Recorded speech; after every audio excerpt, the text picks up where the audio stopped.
What are you looking at, dum-dum? What are you looking at? No, she wants to do some reading. Some Light reading. Oh, you're gonna get that with your tongue? That's how I like to pick out my books too. See which one tastes the best. Odin does not approve of your arrival.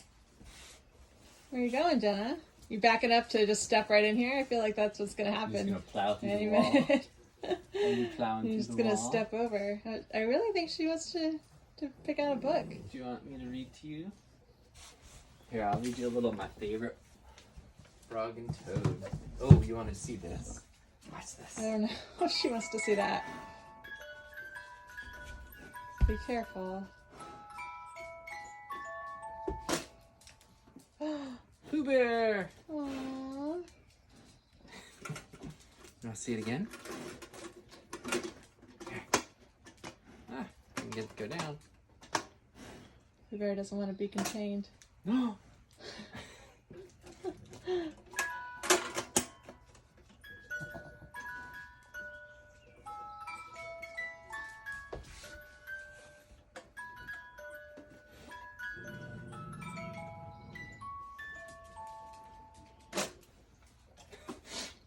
Jenna's like, I came for a book.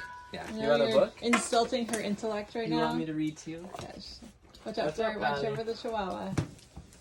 I think Jenna's even watching out for the chihuahua. Sorry, Chihuahua. Oh my goodness. Look, you're a terrible librarian.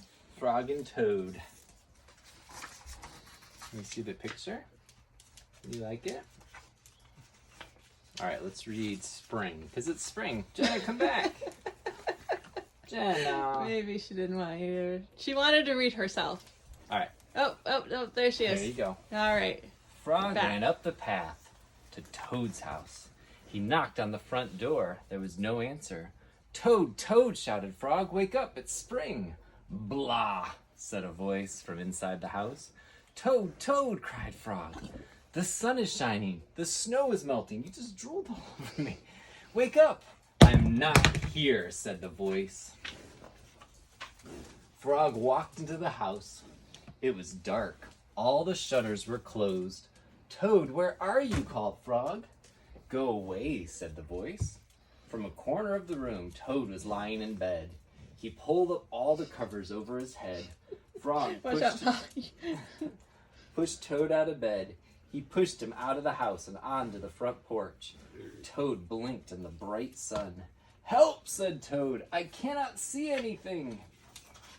Don't be silly, said Frog. What you see is the clear, warm light of April, and it means that we can begin a whole new year together, Toad. Think of it, said Frog. We will skip through the meadows and run through the woods and swim in the river. In the evenings, we will sit right here on this front porch and count stars. You can count them, Frog, said Toad. I will be too tired. I'm going back to bed. Toad went back into the house. He got into bed and he pulled the covers over his head again.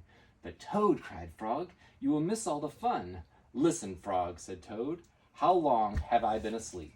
You've been asleep since November. Well then, said Toad, a little more sleep will not hurt me. Come back again and wake me up at 1/2 May. Good night, said Frog. But Toad, said Frog, it will be lonely until then. Toad did not answer. He had fallen asleep. Frog looked at Toad's calendar. The November page was still on top. Frog tore off the November page. He tore off the December page and January page, the February page, and the March page. He came to the April page and he tore off the April page too. And then Frog ran to Toad's bed. Toad, Toad, wake up! It's now May! Now! What, said Toad? Can it be May so soon? Yes, said Frog. Look at your calendar. Toad looked at the calendar. The May page was on top. Why, it is May, said Toad as he climbed out of bed. Then he and Frog ran outside to see how the world was looking in spring. Did he trick his friend? Would you do that to Maisie? Sounds like something Jenna would do. I bet you'll be back for some more Frog and Toad adventures, won't you? She liked that story. It's a good choice. I love you, beautiful girl.